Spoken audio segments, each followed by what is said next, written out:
We started. Sorry, I wasn't listening. Yeah. Xbox on. Game on, baby. Wow!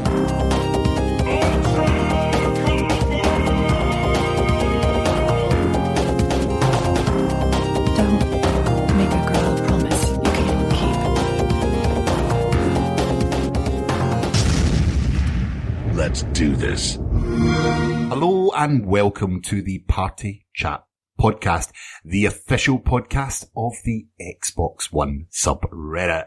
I'm your host, Ross Miller, and I'm joined by our MV Cheese. It's delicious cheese himself, Rhys. Hello. I'm starting to get used to that, the MV cheese. It's like growing on me. And she needs no introduction, as she's terrible at doing them. It's the queen of cosplay, Carina. Hello.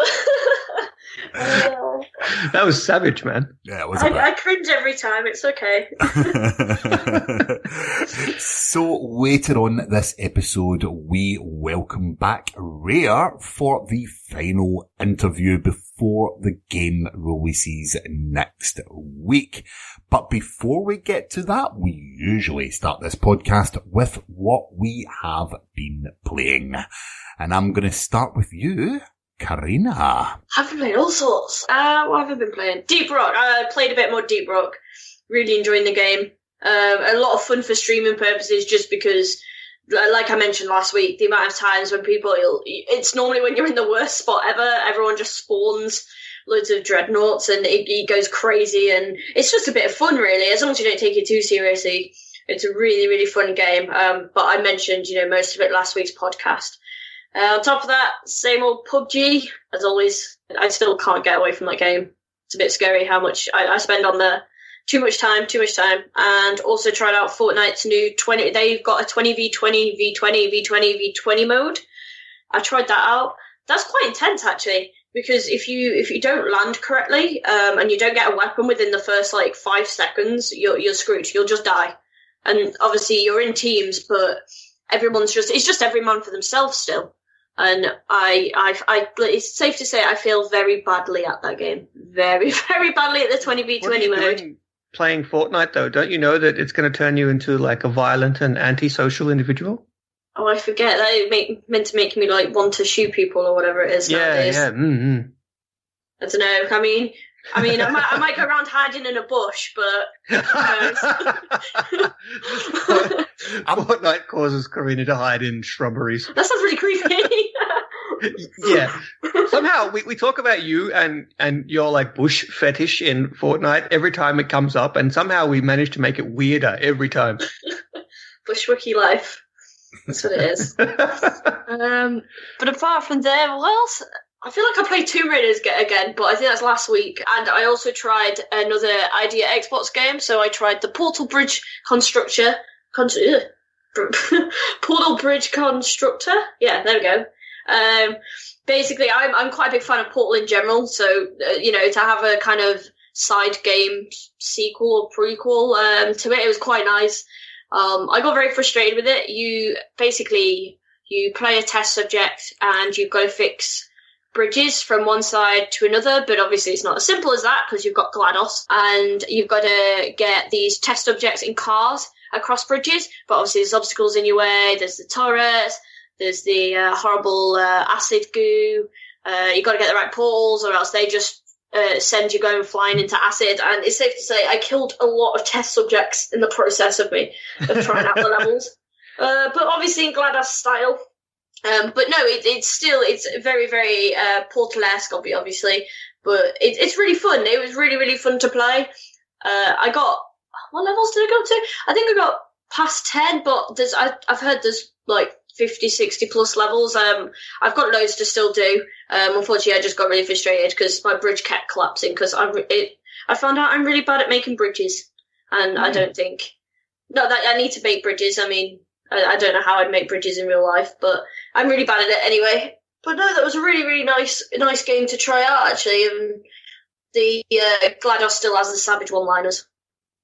Good. So, potential future game of the week, or what?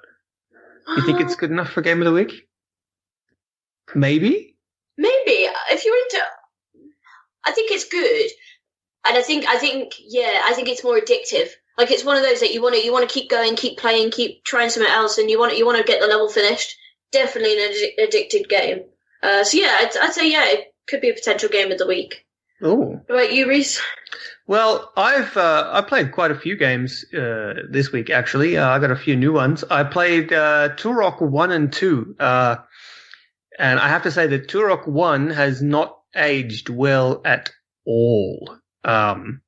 It plays like ass, and it looks even worse. But Turok 2, it's still as good as it used to be. It looks good, and it plays really well. It sounds good, and the ultra-violence is just as hilarious as I remember. So Turok 2 is definitely worth a play for anybody who's like on the fence about will playing this again, destroy my childhood nostalgia. It won't. It's really good. Just skip Turok 1. I also played a bit more of Pit People because that finally came out of early access, and I'm trying to finish the story. That is one hell of a funny game. I haven't finished it yet, but the game has got me in stitches. I love Stamper. He's just so funny. And finally, last night I played with a friend a little bit of 9 Parchments, which is a game by a Finnish developer called Frozen Byte, who are famous for the Trine series. Have you guys played the Trine games? Yeah, I've played Trine, yeah. It's beautiful. This has 9 Parchments has to be one of the most beautiful video games ever made. I mean, I know that's a huge thing to say, but it is stunning. Like, even the main menu made my jaw drop for how beautiful it is. Not just the quality of the graphics, but the art style. It's vibrant and colorful and crisp, and it's just gorgeous. It's a top-down sort of twin-stick shooter. But you, instead of like shooting, you sort of make magic. It's surprisingly difficult. The game has friendly fire, which makes really changes how you play a twin stick shooter because you actually have to be careful of your allies. And it's a lot slower and more tactical than your average twin stick, but it's fun. It's not going to blow anyone's mind. But if you're after a really kind of different and challenging twin stick experience, I'd recommend giving it a try, but everyone should at least see it in motion. I'm going to post a whole bunch of screenshots on Twitter, actually, because it's stupidly beautiful in 4K on the Xbox One X. Oh, it's amazing. That's what I've been up to. What about you, Ross? I haven't had much opportunity to play games this week. I was away for the weekend, so that really ate in and meant I missed the final beta for Sea of Thieves, which I was not happy about. I was sick, so I couldn't. I couldn't bring myself to do it. That made me upset too. But in the small time that I've been gaming this week, I did actually turn on Portal Bridge Constructor myself, but didn't make it through the initial questions. At the beginning of that game, forgot about that. it asks you a bunch of questions, and if you give the incorrect answer, then it makes you go right back to the very start. I lasted 10 minutes and then gave up. Oh. Are they like funny questions? They are quite funny. I think I was putting it on to give it a quick try because I really, really wanted to play it, and I will give that more time. I love the Bridge Constructor series, so I actually can't wait to get some more time with that. But in the little time that I've had gaming this week, other than the indie game of the week, which we will get to, I have just been playing PUBG, unfortunately. I feel as if this is turning into my new Rocket League.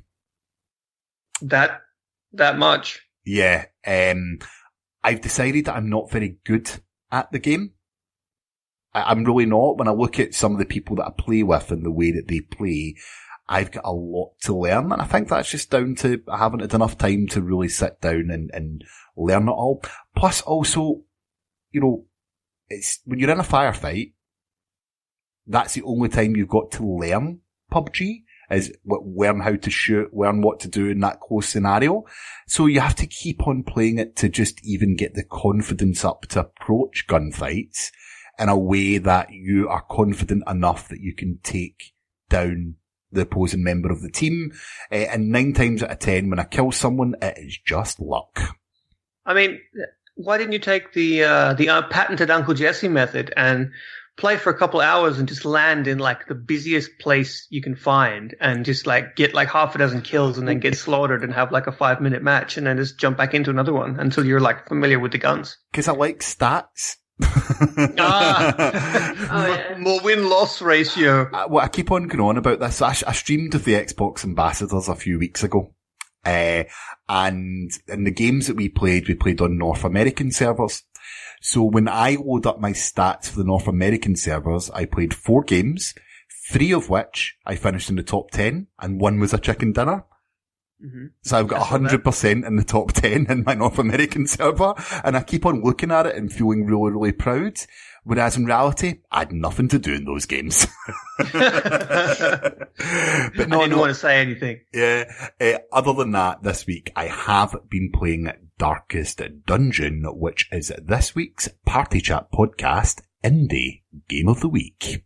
Rhys, this is one I know that you have been waiting to get your hands on for quite some time. So I'm going to let you take the lead on this. Tell us why Darkest Dungeon is the game of the week. So Darkest Dungeon is a very popular game. It's been out for a couple of years now. It has a very high score on Metacritic. It was basically released out of, I believe it was originally a Kickstarter project, and then it went early access, and then it went out of early access onto Steam, then onto the PS4, and then onto the Switch, and then last but not least onto the Xbox One. So I've been like sitting here, tearing my nails out, waiting for it to finally get onto the Xbox, but it's here now.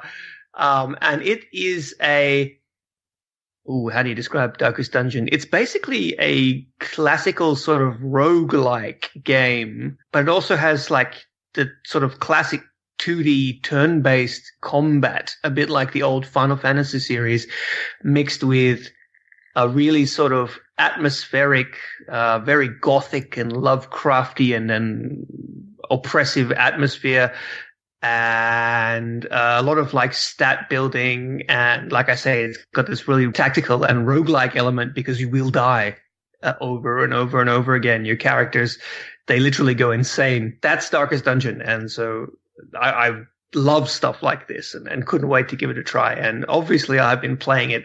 I made a team and named everybody after the guys from the Party Chat podcast. It was a pretty wild ride. We set out and basically everyone lost their mind. Ross, you were a kleptomaniac who was stealing everybody's loot. Clayton was a known cheat and gambler, I believe. We stayed alive for a while, but then it all fell apart. And Ross, you ended up stabbing yourself in the face with your sword. Sounds like me. But before that, Clay went insane with paranoia and started like mistrusting the other teammates. And you, Ross, you refused to eat and refused to heal and refused to sleep because God was telling you not to. And then eventually you stabbed yourself in the face. And then after that, it was like a domino effect. Carina attacked Clay, the shock of which made Clay's character literally have a heart attack and drop dead. And then Carina had a heart attack because of what she'd done and dropped dead. And then I managed to heal her, and she got back up and started ranting and raving and dropped dead from another heart attack. And then I tried to retreat because the only character left was me with my name, and he was a caster, and he couldn't attack melee. That was his one thing. He has to be at the back of the party. Everybody just lost their minds, and that's just another day in Darkest Dungeon. It's full of these amusing little stories. Did you guys give it a try? I did. I know you did, obviously, but did you get a chance to try it, Carina? I've not got around to it, but I kind of want to do a similar thing just for the storyline base. You should. You could, it's really funny for making your own stories. I know that Clayton, he played and did the same thing that I did, named everybody after us, and he's also sharing his experiences in our trip towards insanity, because it's unavoidable. In fact, the game, when it begins, it hits you with this big wall of text that basically says you will die, and Darkest Dungeon is about making the best out of a bad situation, I think is what it says. It's really hard, but it's like addictive. You want to go back. You can always keep upgrading your town and keep keep pushing on to find the new stuff. And the narrator has got to be one of the coolest dudes I've ever heard. I want him narrating my life. That would be an expensive way just to keep yourself entertained, but yeah, but I mean, can you just imagine this guy going to McDonald's, I need a McFlurry.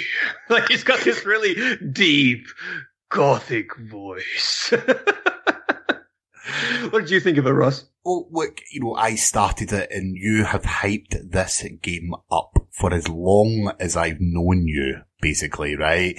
And I could not wait to get my hands on it. I got excited. I set aside some time, some proper gaming time, to sit down and get it. I started it. I was getting involved in it, and then something just didn't click with me.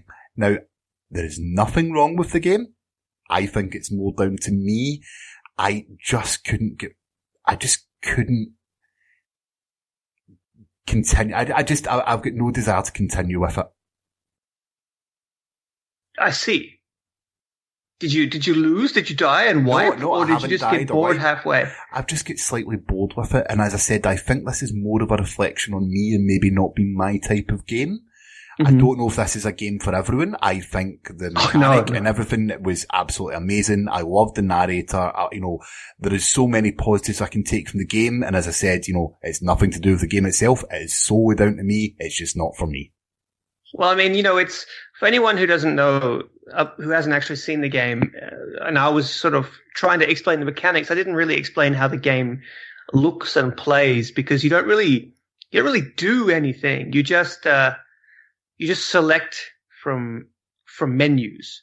Like it's a very passive game, very old school and tactical. You're not controlling the dudes and fighting like in Dark Souls, dodge rolling out of the way and stuff like that. It's 2D, and even the fighting is like animated in like this sort of really simplistic and stylized way. When you make an attack, it's like only one frame of animation. So it's definitely not for everyone. I'm hoping, I'm going to give it, like, even just hearing your passion about it and the stories and how much you and Clay, because Clay's not with us at the moment, but he will join us for the interview later. It makes me want to really like it, and maybe it's just something I've got to sit down and really sort of get myself into, and I'm sure once the story and everything takes a hold of me, hopefully I can get more into it, but at the moment it just hasn't clicked. It's disappointing, but not entirely unsurprising. One of the reasons why I pushed for it to be this week's Game of the Week is because it's such a different game, and I know that basically I'm the only one who's going to love it. And, I was really not sure how you guys would take this kind of really sort of hardcore old school style game. I was shocked to see how much Clay loved it because, he just plays Siege, right? So I thought if anyone was going to hate this game, it was going to be him, and he's loving it. So it's really divisive, but I do recommend you guys give it a try. And I mean, of course, you can always try to win a copy on Friday. Congrats to the guys who won, Deep Rock Galactic last week, by the way.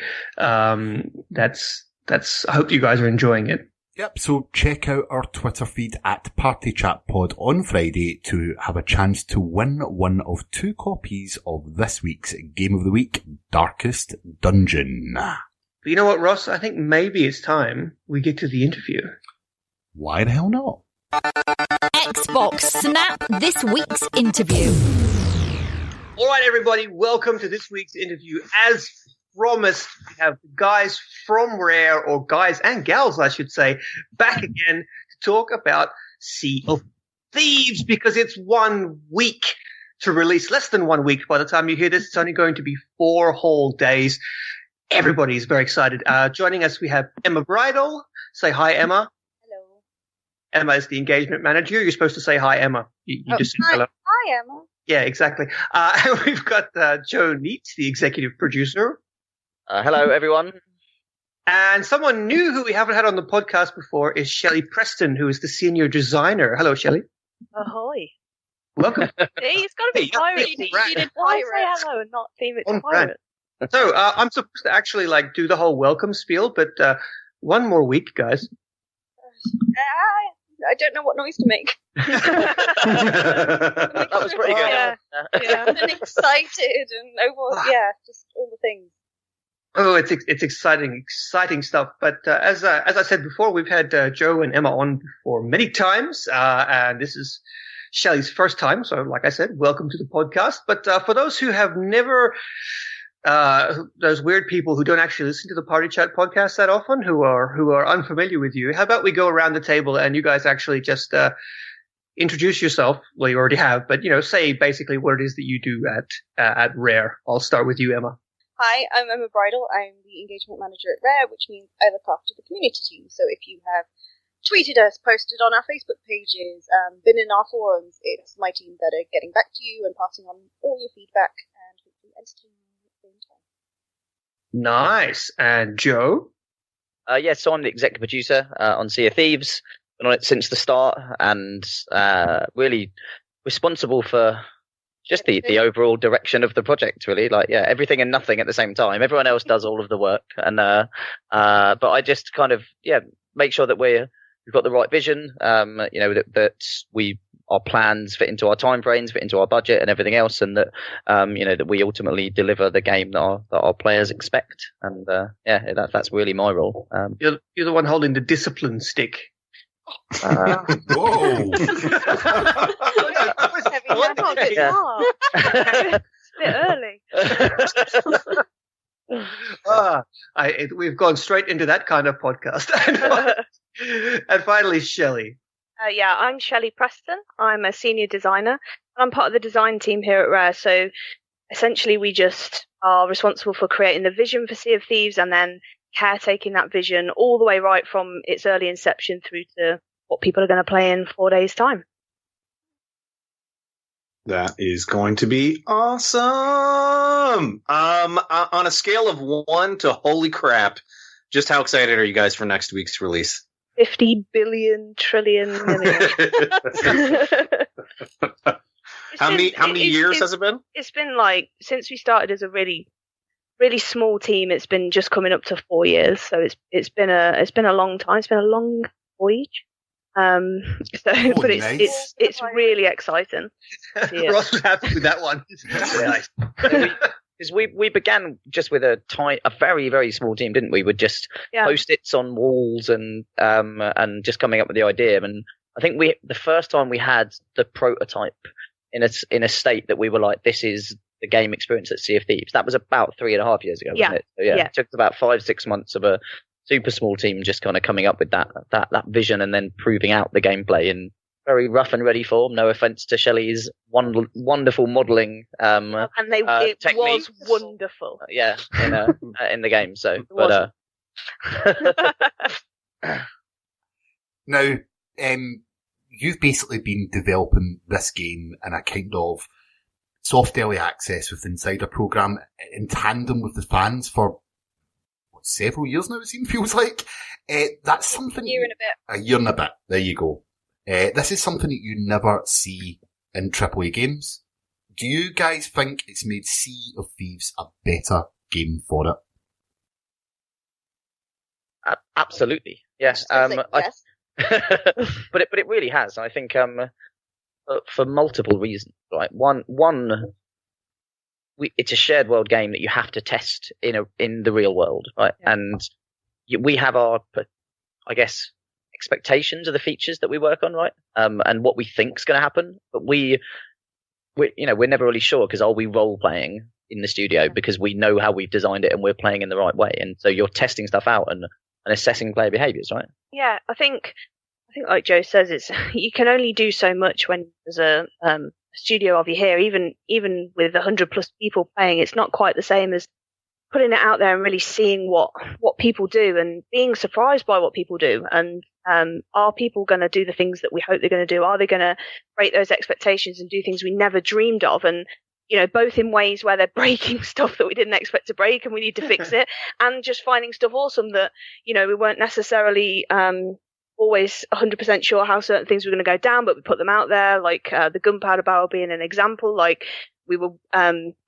not 100% sure if that was going to be too powerful, being able to blow up other people on your crew, all that kind of stuff. We put it out there, and everybody absolutely loved it. Had a blast with it. There you go. Right. Don't talk to me about and it really helps us. It helps us to it helps us to cement the vision and just make sure that the vision that we're trying to communicate is coming across to the audience on a smaller scale before it goes to everybody. Yeah, but I think just jump in. I think as well, building a community around the game and kind of having this, this community grow and grow and go alongside the game with us. It was definitely a risk to take that, right? Like you say, it was December 2016. We launched the Insider program. We kind of invited our first 1,000 players into the technical alpha when it was a really feature-light version of the game. But we really felt that we had to get it out there, had to start testing our kind of our scale, our capability, and also building a community that know what you're doing, understand what you're doing, because it's a very unique game,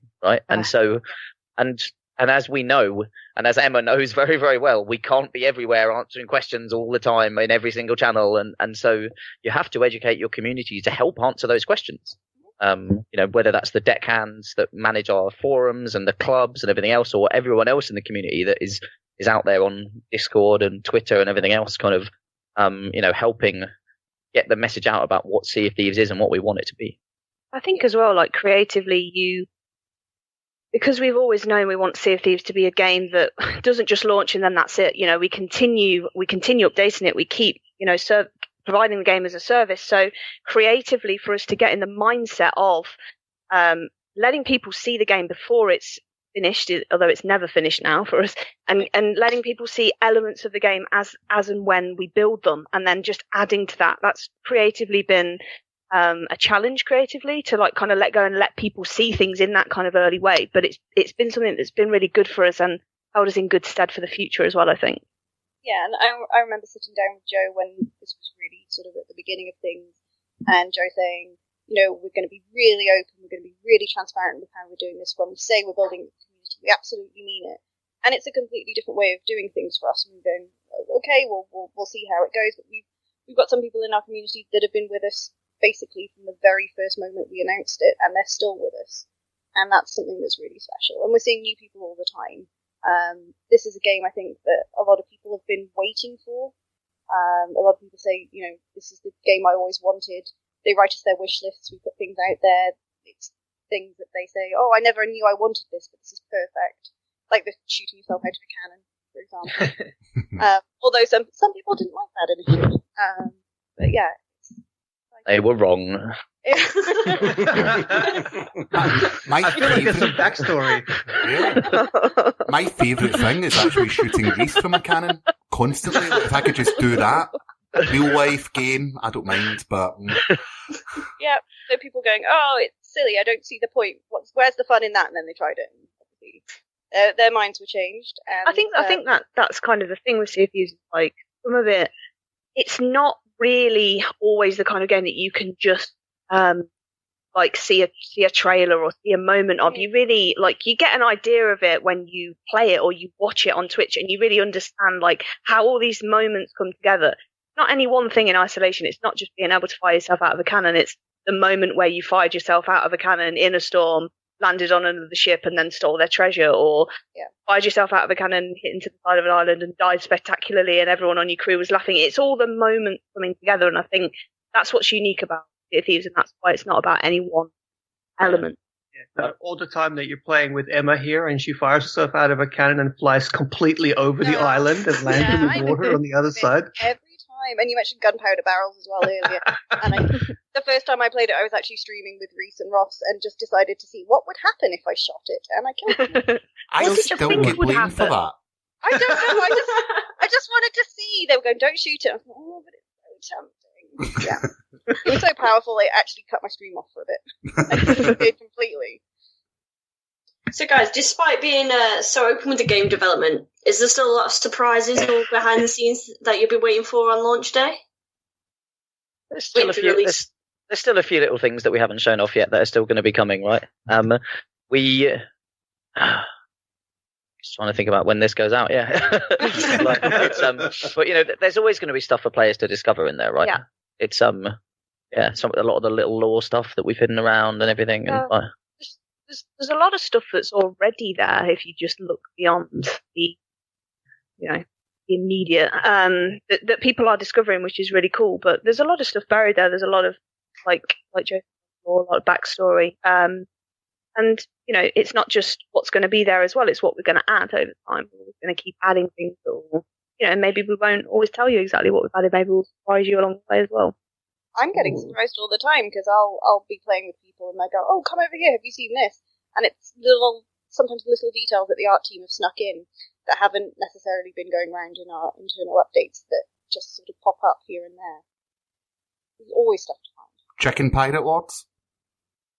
Chicken Pirate Lords? Yeah. We'll add that to the feedback list. You heard it here first, guys, on the party show. Chicken Pirate Lords confirmed. Pirate Lords. I'll take anything chicken themed. So guys, this just happened today. Like, the news just broke today when we're recording this, which is before Thursday. But tell us about the golden bananas. Oh, yes. They look so pretty. Yes. they look so nice. Yeah. So that's pretty crazy, isn't it? Yeah, that's one word for it. Yeah. Well, it was the UK kind of team came and presented that idea to us, and we were just like, "Yep, sold." Especially when they were like, "Yeah, we want the prize to be some golden bananas," and so. Yeah, that's going to be something that's going to be playing out for a little while, and is honestly, I don't want to spoil too much of it, but obviously the prize is awesome, but all of the different things you're going to have to do to kind of have a chance of getting your hands on the prize is going to be amazing. I think, we've, I know, I can't help it, but it's honestly, it's such a cool thing, and what's great about I think being at Rare and being part of Xbox is that we get to be, we're quite an independent studio out here in the middle of the kind of English countryside, and the Insider program was I think it was you that said this, Ross, or was it Rhys? I'm not sure, but about the this Insider program that we've done. It's quite unusual for a AAA first party studio to take this kind of approach to bring a game to market, but we felt we could do that, and that's that kind of independent streak I think that we've got kind of running through us. We wanted to do something that was a bit different, but then when it comes as you're heading towards the launch of a game, that's when the Xbox kind of support and power of being part of this organization, they just start dialing stuff up that we couldn't even hope to organize and do from here. And there's another thing as well which you guys won't know about, but it's being like being announced in 35 minutes, so we can tell them. Yeah, so they like this will have happened by now on this. And it's so confusing. Wait. Let me just get my email ready for Kotaku. Hold on. Yeah. But it's gone either. So. Yeah, we're announcing a human cannonball stunt. So talking about firing yourself out of cannons. Yes. We are. So this at this point in time, we would have been trying to have broken the world record for firing someone out of a cannon in real life. In real life. Best thing really ever. Wait, what is the record? It's about 193 feet or 197 feet or something. We're trying to get 200 feet, I think. Did you hire someone from Jackass to do that? No, he's a second generation human cannonball. Oh. He followed in the steps of his father. He's been doing it for 11 years, and he currently holds the record, so he's trying to break his own world record. I'm glad that his father was around long enough to father children. That's it. And so, depending on how it went, we're either feeling very celebratory or very, very sad and respectful. You will erase it from the internet.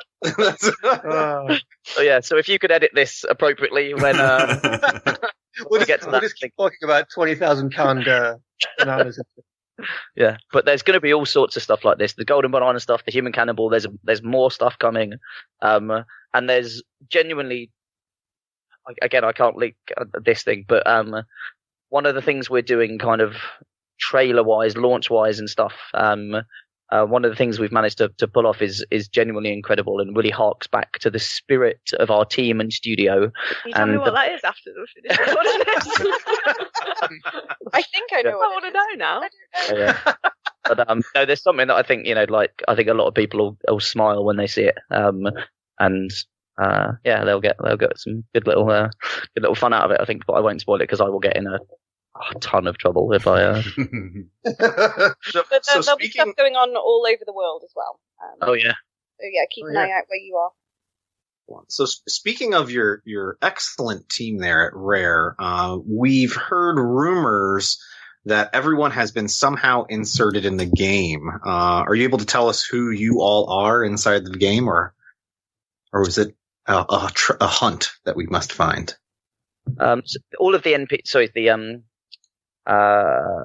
you mean the creatures, the names that we have as pirates and stuff, or the NPCs? We're basically all over it. There's so many different ways people are in. So. Everyone on the team is in there as enemies. So if you go out on hunts and if you're taking down skeleton forts, and the voyages are named after people on the team as well. But then also the NPCs who have little lines of dialogue here and there, that they were all voiced by members of the team as well. Yeah. So You're one of them. I did not voice the chicken. Two. Sorry, I missed what you said there. What did you say? I was a little bit upset with my first one because I had to be a Mardy teenager, you see. So, I think that might be why I got two. Because I had a Mardy about being a Mardy teenager. Yeah. Emma, how long did it take to voice all of the animal noises? Yeah, so I missed the last appearance on this podcast, and apparently the reason given was I was voicing the chickens. But no, you were a stunt double, like with motion capture. Yeah, motion capture. Oh, I was acting the chickens? Yes. Oh, yes. Performance capture, I believe, is the new word. Mm-hmm. No. Can you give us a sneak peek of what the chicken's going to sound like? No. I told you not to ask me that. No. The pig? No, you've done them all. All right. Reminded of that classic Simpsons skit. We discussed this, and I said no.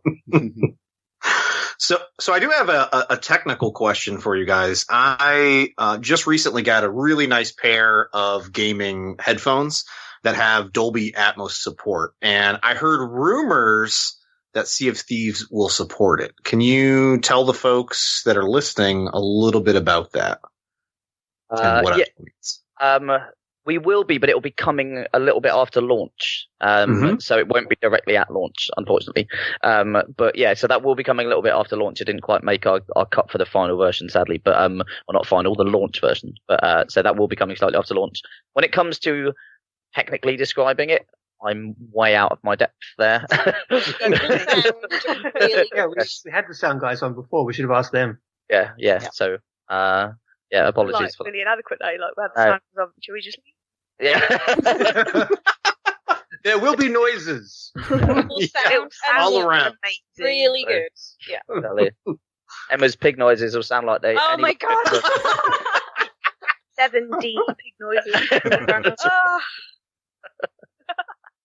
So this is mainly directed to you, as this is your first time on the podcast, and we've never had a designer on before. Could you tell us a little bit more about your role within the team? Yeah, sure. So, I always find this really hard to put in a nutshell. It's kind of really hard. Design, obviously, we're responsible for the vision of the game. So, kind of what the game is, what you're going to be doing, like moment to moment, how the mechanics work in the game, how everything comes together with. We work a lot with every other department. So, in the example of, as we've been talking so much about the chickens and the pigs, like something I've been working on recently, so we'll work with animation to make sure that, when you approach the chickens and they flee, like that looks the right way. And we'll work with audio to make sure that Emma's recorded all the right sounds and that we hear them all coming through. And irreparable damage. And we'll work with the programmers, to kind of explain how we want the systems to work. And then we play a lot and we iterate and we fine tune. And it's kind of our job to kind of be the role of the player and champion what's right for the player and just work with all the teams to bring the vision of Sea of Thieves to life. And Shelley won't like me saying this, but she's one of the heartbeats of the team, right? Genuinely, because of since the very start of the project when it was such a small team. There was Shelley, there was Andy, there was kind of Mike and Greg really at the start. But Shelley and Andy were the team that figured out what that prototype should be, right? With all the post-its of like what was the first ever goal we set ourselves? I can't remember. Like all players sailing a ship together. There we go. But that was the very simple as that. The high level first thing. Let's figure that out and make it work. And yeah. So all of that kind of intuitive play you get now. That like that first person perspective. That was a choice that you made. How everything works. It's all natural and in game, and you kind of learn it and figure it out. All of that kind of stuff came from Shelley and Andy in the like very early days with a very small team of engineers too. And so ever since then, the game that you're playing now came from those early kind of buds, I guess, that have now grown into this. It's the wrong analogy for it should be a ship, but not a tree. But it's it really is. So it's I think it's a especially special moment now, right, for you, Shell, to be coming to this launch and this period. It's genuinely really emotional. Like, you spend all this time, and it's part of it is, you do put your heart and soul and, your life into it. And because you want that experience to be so right for players. You want to see the smile on people's face. You want to see people who don't know each other come together in a crew and walk away friends. And so many of the things that we dreamed about that really did feel like dreams when we were saying them have actually happened on this project. Things like that where we said, wouldn't it be amazing if people actually made friends on a ghost ship? And then we've seen it happen. And so now to be on the precipice of like that, going to anybody who wants to play it can play it. That's an amazing time. Just quickly, I'm cutting ahead in our notes here, but because we were just talking about it just briefly before, and just now, now that you're just reaching the end, how much has Sea of Thieves actually changed? I played it back at Gamescom, and it was it was fairly similar, but definitely it's like a whole new game even now compared to the Gamescom build in a couple of years back.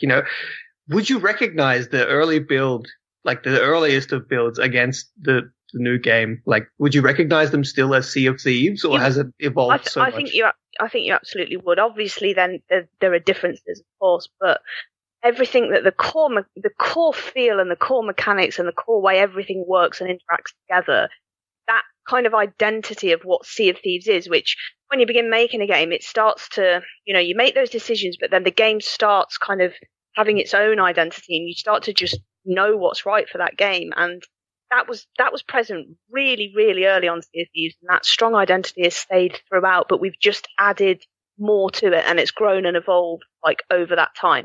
But with things like, there are certain things in there like the ship that you could get the Unity prototype alongside, and we've actually done this alongside the Unreal version, kind of two windows together on your PC, and you could turn the wheel or lower the sails or raise the anchor, and it's identical, just with really bad designer graphics in one and really nice graphics in the other. But the way everything works is kind of how we envisaged it really early on. So it's just been a case of bringing it to life properly in production over all these years, making sure, obviously it all works, it's all networked, and it looks beautiful, sounds beautiful, has all the feedback that all players want and need.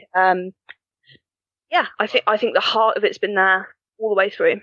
Yeah, Nice. I do think like one of the things that's probably had a bit of iteration, I guess, is the progression stuff, right? Of like what's the right balance of progression in a game like Sea of Thieves, and because you want like kind of directed goals that give you something to go after, but that you don't mind if your session goes completely a different way. And and I've actually seen some people in our kind of just in the community discussing this on Twitter and stuff. Like I don't know if you've watched Burke Black at all.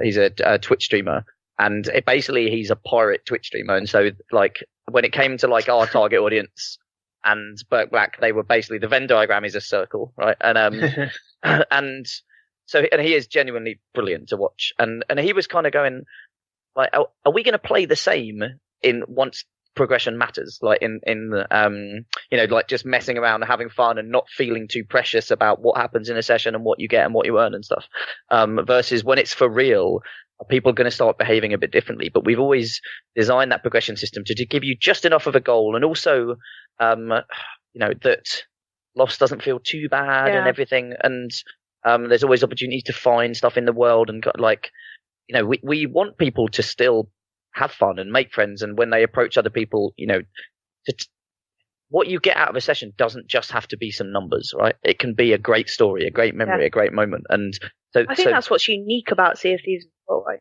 Like, you can get those things out of a session. You can get some progression in a more traditional sense, and you can feel like you're getting some new cool gear for your pirate or whatever it is that you want. But you could also just come away with, a torrid time in terms of on paper. Maybe you failed absolutely every voyage that you tried to go on, but you had the absolute time of your life. And like Joe says, balancing that experience so that we never break that core experience in the pursuit of progression is something that has been something that we've iterated a lot on. Yeah, because if you make a progression system too effective, people will only do that and only play in that way, and they won't kind of embrace creativity and fun, and like they'll just do what the game is telling them to do. And it's kind of funny. Like, I think games have, like, well, not just games, but life has drilled this into us. Like, so when you were kids, you were more than happy to be creative, mess around, come up with your own kind of rules and roles in games and everything else. And then as you grow older, you start going to school, you start getting told what to do, you start having to do exams, you start having to get graded, then you go and get a job, and then you start progressing, like, and getting... It's goal-oriented. Like, it's basically goal-oriented. So when you play video games, like, you're playing, you're having fun, it's a natural human instinct that we're all born with, and we should never grow out of. But as you grow into an adult, there's a tendency to turn it into this goal-oriented thing where it's like, okay that I spent 2 hours playing games because I ticked all these boxes or I did all this progression. And it's like, Sea of Thieves, we always wanted to keep that kind of balance, so there's both sides of that. Yeah, exactly. It's okay if you spend 2 hours pissing about in Sea of Thieves, you don't progress one iota, and you just have fun and you come out of it with memories and laughter. That's okay too. Yeah. Life's about the experience. Like perfectly worthwhile use. Where you spend all day at work so you can come home and spend all night on your second job. That was all very beautifully put, by the way. It was. Nice. That is so getting sound clipped. Ross said before we started that he might be a bit emotional, so I'm just waiting for the moment when you bring him to tears. Oh no! I'll touch on that. It's like, this is the 5th time we've had Rare on our pod. We are reaching episode 100 soon, so we are 2 years into our short Congratulations! existence. Yeah, Thanks. and is it 6 weeks when this one goes out? But, when I remember when the first 1,000 were accepted into the alpha program, and Rhys and I were running about an island in the dark, and I fell into a giant hole in Sea of Thieves, right? And I talked about it on this pod. I turned off the torch. Sorry, Russ. But, from a podcast person, as an insider, I feel as if I've been on this journey with you. I've been there right from the beginning, and I know a lot of people in the community, the forums, on Reddit, everything as well. We all feel as if we've been along this journey for you. So when I said to Emma I might get emotional before the pod, it's just because I love the game so much. I love speaking to you guys, and I sort of feel with Release that's coming to an end. But deep down, I know it's not. There is no end. It's just we keep having more beginnings, if that makes sense. Yeah. We're just setting sail from a new outpost. Oh my God, Shelley! She's on fire tonight. Shelley, if this video game thing doesn't work out, there's space on a podcast for you. These are just like my self-soothing words. It's all right, Shelley. We're just setting sail from a new outpost. But how we said, that people are genuinely making friends in the game.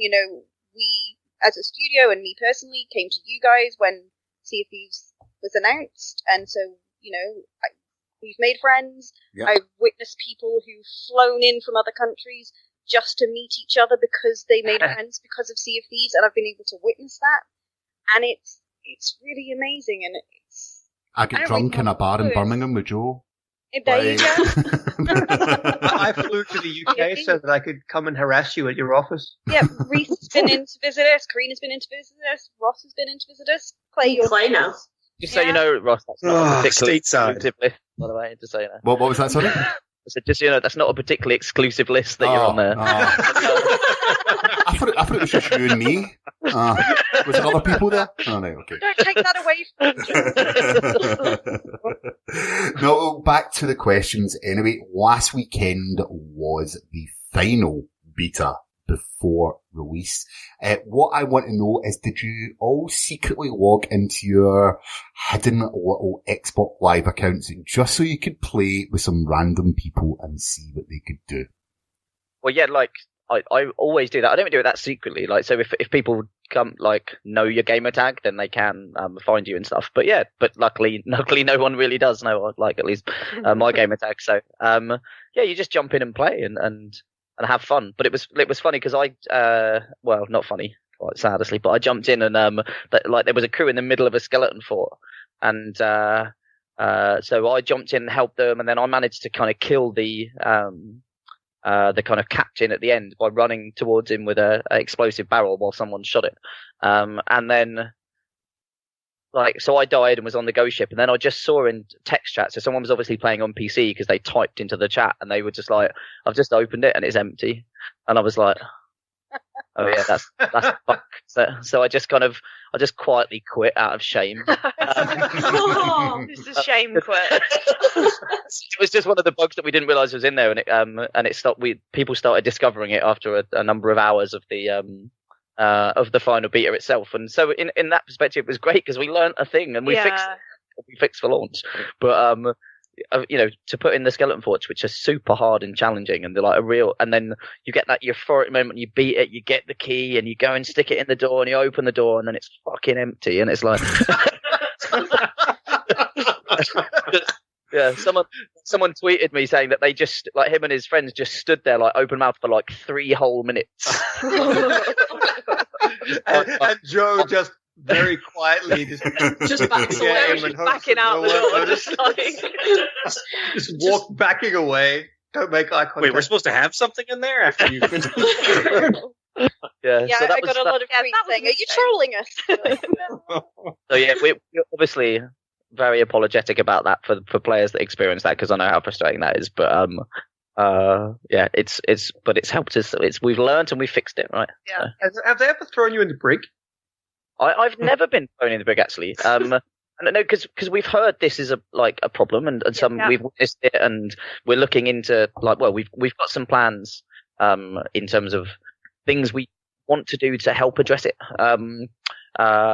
which we want to jump onto swiftly after launch. Actually, we've done some stuff beforehand, but we want to do some more. And we're looking into the telemetry at the moment in terms of how often does it happen. You really need to read the Xbox One subreddit. There's a thread right now, and it's on the front page, and it's hilarious because one guy people talking about Sea of Thieves, obviously, and one guy said he joined, and there was 2 other guys in the team, and they immediately threw him in the brig and said, "You need to quit. We want our friend to join." And he was like, "These people, guy, I think I read this." These people are like, he said to these people, "You have no idea how spiteful and stubborn I am." So he just sat there, and they, apparently for hours while they were harassing him and trying to drown him and throwing things at him, and he was just like, no, I live here now. And then other people were joining into the thing this is exactly what happened to me too. They were like, as soon as I put me in the brig and told me to quit, they instantly were like, "You have made a terrible mistake. I will outlast you." So yeah. It's a really difficult problem to solve, because obviously, our intention with the brig is to try and help people who are, have a minority on board who are causing trouble.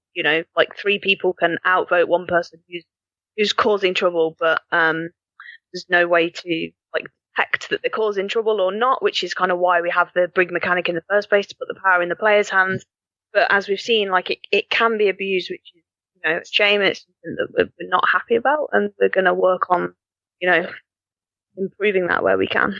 Yeah. Well, I think the thing that we've talked about internally, we tried to get this in for launch, actually, but it's because it would I'll explain what it is, and then and explain why we couldn't get it in for launch. But we wanted to allow people to almost take a ship out on their own and then invite their friends after they were out there, if you know what I mean, and almost block off slots for people, so kind of have a public ship or a private ship. Does that make sense? Yeah. Because we found, right, that a lot of these incidences were people who were maybe 3 friends, they were trying to get their 4th friend in, a stranger was joining them, and they were bringing them to kind of try and get them to quit so they could get their friend in, which is obviously just something that we can fix, right? We can allow people to just have that scenario.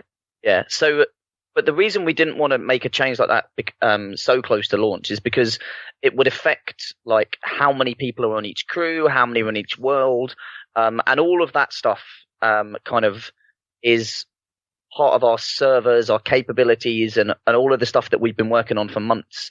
In terms of making sure the game runs with everybody playing. And so if we were to make a change that altered that dynamic, we would not be sure of what the result would be. And so it's something that we need to test, and we need to kind of get it out there and test it with our pioneers and see what changes in the kind of the makeup of crews, because we don't know how people are going to use that, right? Are we suddenly going to see loads and loads of people with one person on a big ship? Like, who knows? I don't think so, but we have to test it. And so the short term thing we made was that on the front end you can kind of select the galleon and then 3 players or 4 players. So you can, if it's just 3 friends that want to go out together, then they can. But what it doesn't yet address is the, hey, we're out, like our friends are going to be online in an hour, so let's go out and adventure together for a bit, and then they can join us, and we can guarantee that their slots are there. So, it's something we're going to do. It's just about as soon as we can jump onto it after launch. But yeah, it's just, we'd love to get it out, but it's just not as simple as it sounds, I guess. Because of. Well, you know what would be really simple and would make my day is, when are you guys going to have some Sea of Thieves action figures that I can buy? Yes. I need to add more to my collection. I already have a figurine for Sea of Thieves. There's we did the glow in the dark pirate lord at Comic-Con. Yeah. You can buy the gold hoarder skeleton. Wait, there's a glow in the dark pirate lord. Yeah, I have that one. Yeah, we didn't sell those. We made those giveaway at a show. There's a Tataku figurine range, and you can get the gold hoarder skeleton from there, either on their website or on our Sea of Thieves store. We've just added some more stuff today, actually, so keep an eye on our store because there's more stuff to come. There's a loot crate thing as well, isn't there? Not loot crate. Loot crate's not with the figurine. Yes, and our Sea of Thieves fans get a discount on that crate, so check our social channels and we've got the discount code there. Ah, we'll have to keep an eye out for that then. There you go. Clay had a completely different question, but he deleted it and changed it to that, and that's what I was laughing at before. Okay. Now I want to know what the other question was. I can't even remember. He just deleted it. So, guys, what's your favourite thing that you've seen people do throughout the beta? I mean, a lot of people try a lot of silly things. So, what's your favourite?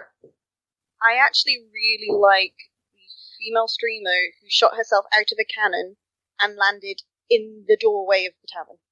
I know that was a really short clip, but it was just so technically impressive based on how I could never even hit an island and she hit the tavern door. She was holding a beer as well, wasn't she, when she landed? Yeah, flying through the air, that's tankard in perfect. hand, walked straight into the tavern. Maybe this should be a new way of public transport.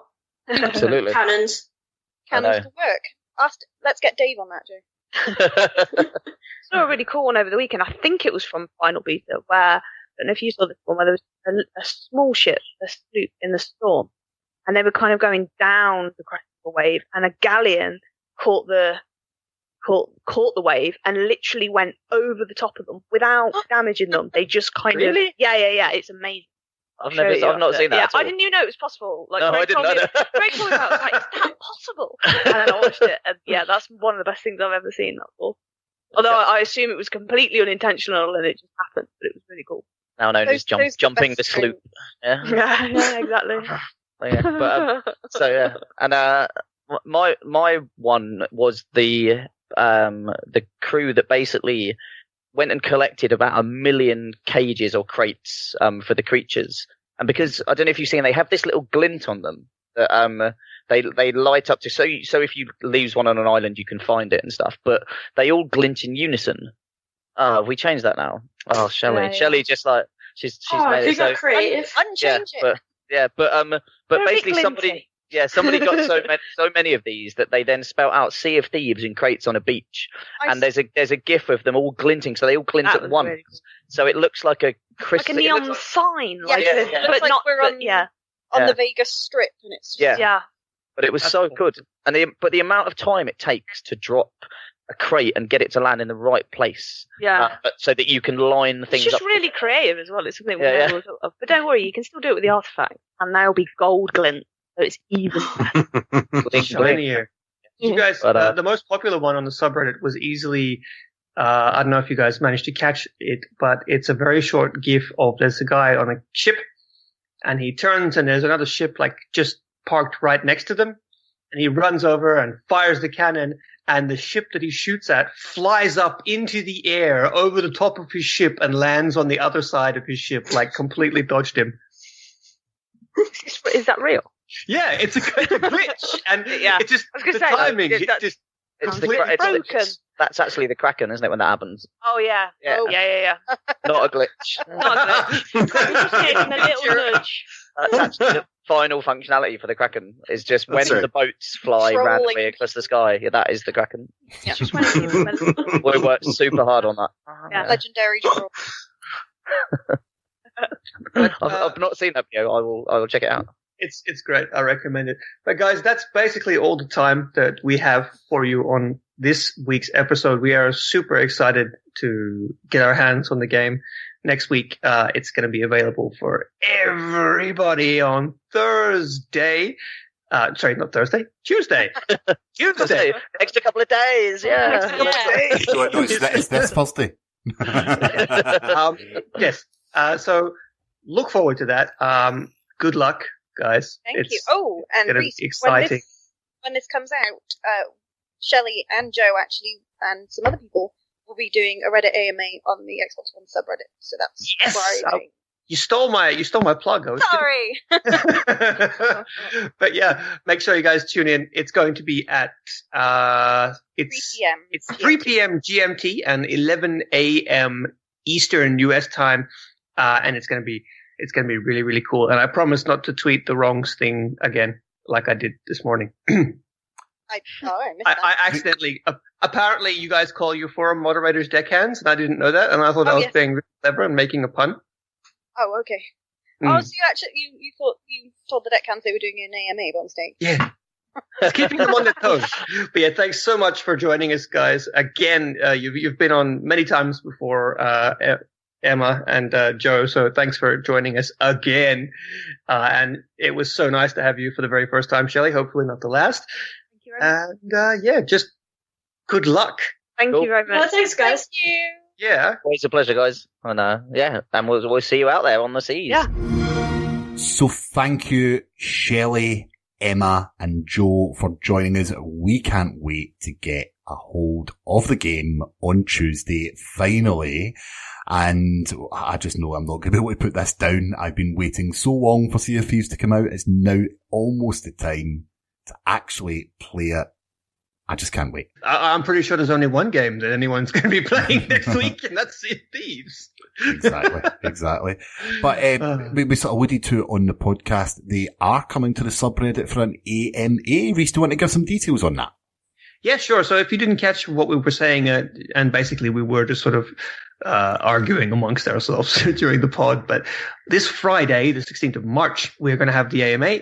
It's going to be huge. There's going to be a ton of people from Rare participating. I'm not going to tell you who because that's spoilers, but it's going to be impressive, believe me.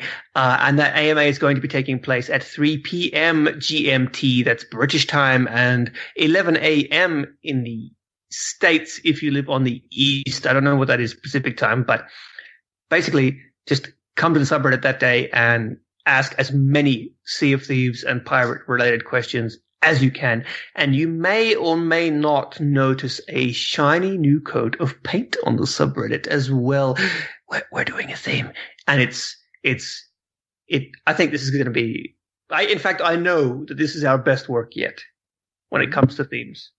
It's really, really nice. Richard and Mikey have been putting in serious hours, guys. So thanks for that. It's really nice. As a Reddit user, I'm not a mod or anything else, but the themes are absolutely amazing. So, kudos to, I know the amount of effort some of the mods put into the themes, and honestly, I cannot wait to see this one, because looking at the ones you've done in the past, they're amazing. They're absolutely amazing. So, a big shout out to everyone who's involved in making the themes in the subreddit, because I know everyone likes them. Unless you're mobile. They're really Unless you're fun to mobile. do. Unless you're a mobile, and then it's the worst thing ever. But yeah, it's great. Believe me, this is definitely our best work yet. And like I said, there's going to be an AMA. There's going to be a review roundup thread. There's going to be a discussions mega thread. It's going to be Sea of Thieves all day, every day this week, or next week, I should say. So make sure you tune in and check that out. Now, Rhys doesn't know I'm actually doing this, but as you noticed in what we mentioned before, Rhys is now an Xbox MVP, which actually comes with a bit of a perk because you're going to be making a trip soon. Rhys, would you like to tell us where? Yeah, I'm going to attend the Xbox Most Valuable Professional Summit. There's an MVP Summit, and it's happening in the final week of this month, and Microsoft has been super nice to offer to fly me out to the States to attend. We are going to probably do some sort of summit-related thing, but I know that there's going to be a lot of Xbox. We're going to meet Phil. That's going to be so cool. I'm going to meet the other MVPs. We're going to talk about Xbox and the future of Xbox, and it's going to be amazing. I will make sure to let you guys know exactly what went down when I get back. At least what I can tell you, obviously. And it's going to be fun. So stay tuned for more on that. Okay, well, there's one thing. If you do not get a sound bite from Phil Spencer, do not come back on this podcast. That's all I'm saying. It's happening. I will do my best to get Phil to say something. I don't know if he'll endorse the podcast, but I will get him to say something, even if I have to stealth just record our conversation. I'm about to say you have to record the convo and then edit everything, like each letter together. And but you see, you'll hear me put the phone in my pocket, and then you'll hear me walk up to him and be like, and I'll just freeze. I'm only going to ask you one favour as well, soundbite and all. But I've been saying this for, almost 2 years now. We're almost coming up to the second year of this podcast, right? Which I still can't get my head around. But can you ask Phil if he'll wear a t-shirt with my face on it for the 3? I'll do my best. That'd be brilliant. Yeah. You need to get it printed and just send it in. But no, I'm not paying for it, Carina. It. He's got to pay for it and get it made and ask me for a picture. And I'm not paying for it. I said this to AC Bongos before. I'm not paying for it. But I just, I think after 2 years of editing this podcast, have you heard Rhys speak? Come on. I think, I just want my face on his t-shirt at E3. I don't think it's too much to ask. I'll see what I can do for you, Ross. You guys can also look forward to a podcast interview in the near future. I think it might have to be next month after the summit so that we have something interesting to talk about. But I'm going to get Malik Prince on, and you guys may recognize him from the Community Minute on last week on Xbox, and he does a whole bunch of other video hosting stuff for Microsoft as well. So we'll get Malik on. Malik is in charge of the MVP program as well, and we can talk about stuff with him. That'll be fun. Perfect. I'll look forward to that. But I've got some Sea of Thieves to play, so if no one minds, let's end this podcast. Do it. So for another week, Xbox, turn off.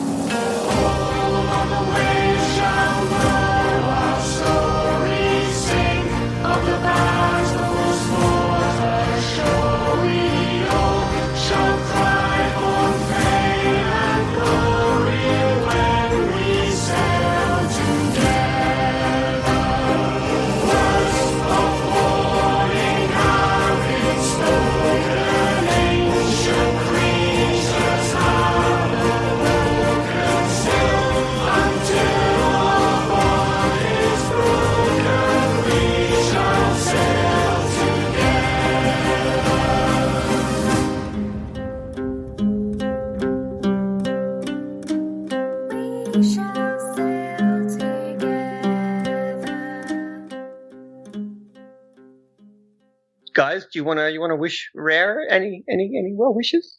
Can I have a quick question? It's not on the list. Can animals drown?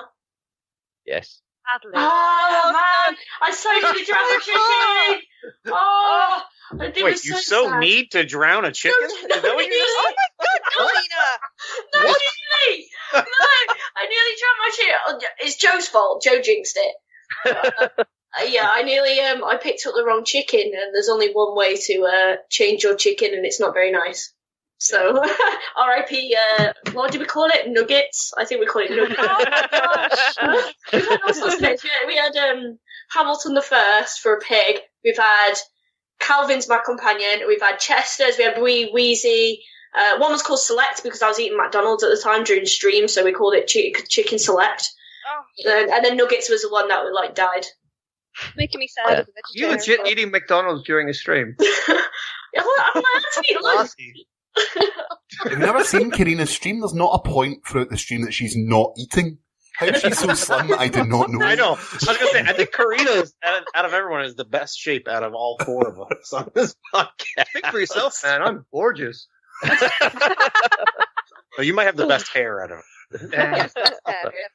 But yeah, you just when they're underwater, you can see their little animations. Their little. It's really horrible now. Yeah, but I didn't think they actually drowned. Yeah, and you guys haven't seen the snake yet. And when you take the chickens or the pigs near the snake, they get really scared, and it feels really bad now. Oh, Right. I'm cancelling my pre-order. No, I'm not. Bad in a good way. You want to look after them. You want to get them back safely. It's supposed to incentivize you to look after them, right? Because they're vulnerable, aren't they? Yeah, you need to be a good human being. Get them back safely and look Or after them. kill them. Or not. Carina, the chicken slayer. No, to be fair, I didn't do it. I had to get Ben to do it. I couldn't kill it. Can you kick the chickens, Fable style? No. You can stab them though. Probably Ben not. accidentally stabbed one. Sadly not.